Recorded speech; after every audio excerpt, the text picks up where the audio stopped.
Hello, Morgan Freeman. It's good to see you again. So, when I think about the messages I've received about what it means to be a white, cisgender man, able-bodied, I'm middle class, and I'm also queer, the messages I've received throughout my life have been varied depending on the environment I've been in. I think to begin, I'd like to say how I was born in a very consistent white middle class environment. I'm from the mountains of Georgia, which if you've been to the mountains, everyone is pretty much the same. My early years, I didn't have to struggle with having to be different or worrying about being in different spaces as a different person, because everywhere I went, people looked and act pretty much the same. And it wasn't until my later years where I was able to step out of those spaces and see myself as someone different. I've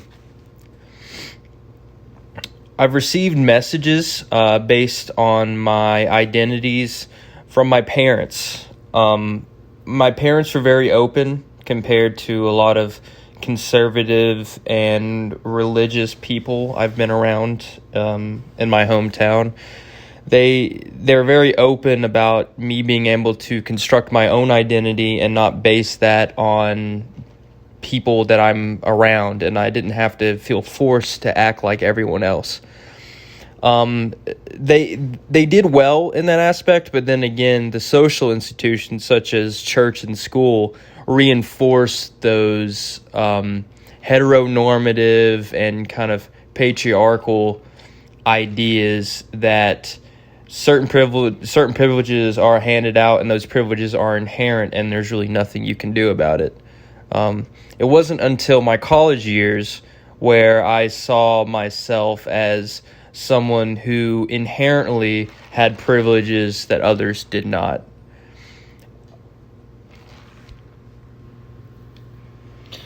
Yeah, my first year in college was really important to me because looking back, I was a country white boy with a little bit of a country accent.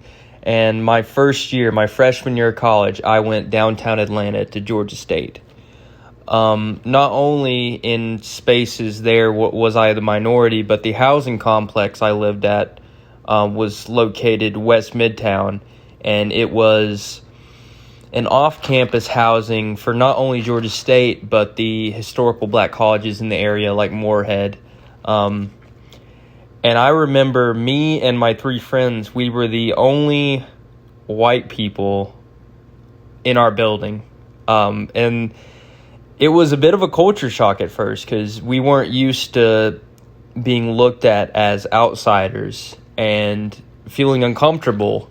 And not that we didn't feel safe, we knew that we were in an area where everyone was going to school, everyone was on our level, but there was definitely in the air where we felt like when we walked down the halls, people saw us and we had a feeling that we didn't belong there. But we made a lot of friends in that building, and I met a lot of different people with different life experiences, and it proved to me that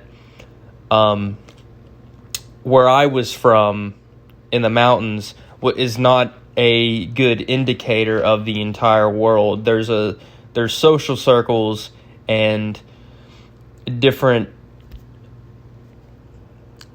areas of life that aren't explored in my little bubble that I've been born into. Out of all my social identities, I think the most salient for me, especially at the present, is the fact that I'm a cisgender man. I'm heavily online. I engage in a lot of online discourse over Instagram and Twitter, and just seeing the things that people in the trans community have to go through really make me feel privileged to have a cisgendered experience and not have to struggle with just the violence and the total disregard people have for their fellow transhumans. It's been a more recent thing that I've discovered. I remember being in high school and we had a big kerfuffle about the trans bathroom situation, and I remember my principal drawing me and another student into his office, and he wanted to know our opinions on the matter. And I remember telling him that at the end of the day, we can't really decide for other people because we don't have that experience. We never will know what it's like to feel out of place in our own body. And it's also something I've been reading a lot about. There's a lot of good literature on the subject, and it's something that it's tied to young people. It's tied to people that are going through self-exploration in middle and high school, and it's something that I want to be better prepared for to deal with as an educator. And at the end of the day, I do agree with most of the messages I have received regarding my identities. I think that a lot of these systematic benefits I've been given are really at my disposal. I was running the other night. I usually run in the mornings, but I was running late at night, and the thought came across my head, well, I don't feel unsafe running at night. And that's not the same privileges that are given to those who are female, those that identify as female. And that's just a really small example that came across my head the other night. And my social identities and the socialization messages, they do influence my work in education. Right now I'm student teaching at a local high school, and just in the 10 years that I've been at a high school, I've seen a lot of progress in supporting our LGBTQ students and making sure that it is a safe space for them to express themselves, which wasn't the same when I was in school. And I mean, everything, being a teacher, you have to use your social identities.